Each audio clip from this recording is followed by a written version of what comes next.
Ambassador car కు main driver KCR సరే గాని ఇప్పుడు స్టీరింగ్ తిప్పుతున్నదైతే రామన్ననేనబ్బా.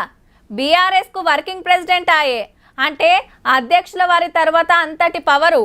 అసెంబ్లీ ఎలక్షన్ల కారు పల్టీ కొట్టిన కాంచి మొత్తం కేటీఆర్ సారే చూసుకుంటుండు. పార్లమెంట్ ఎలక్షన్లు, కంటోన్మెంట్ ఉప ఎన్నిక, జూబ్లీహిల్స్ బైపోల్ నుంచి సర్పంచ్ ఓట్ల దాకా పతొక్కటి రామన్ననే సగబెడుతుండుల్లా. మున్సిపల్ ఎలక్షన్లు వస్తున్నాయి అల్లా రోజుకో జిల్లా తిరిగి పార్టీకి పతార పెంచే కార్యం పెట్టుకున్నాడు. మరేమైతుందో చూడుండ్రి. ఖమ్మం ప్రజల్లో కాంగ్రెస్ పార్టీ మీద తీవ్రమైన వ్యతిరేకత, తీవ్రమైన కోపం కనబడతా ఉంది. గమ్మతేందంటే ఖమ్మంలో సర్పంచ్లకు రామన్న సన్మానము, హైదరాబాద్ లో ఖమ్మం కార్పొరేటర్ల కండువాలు మార్చోడు.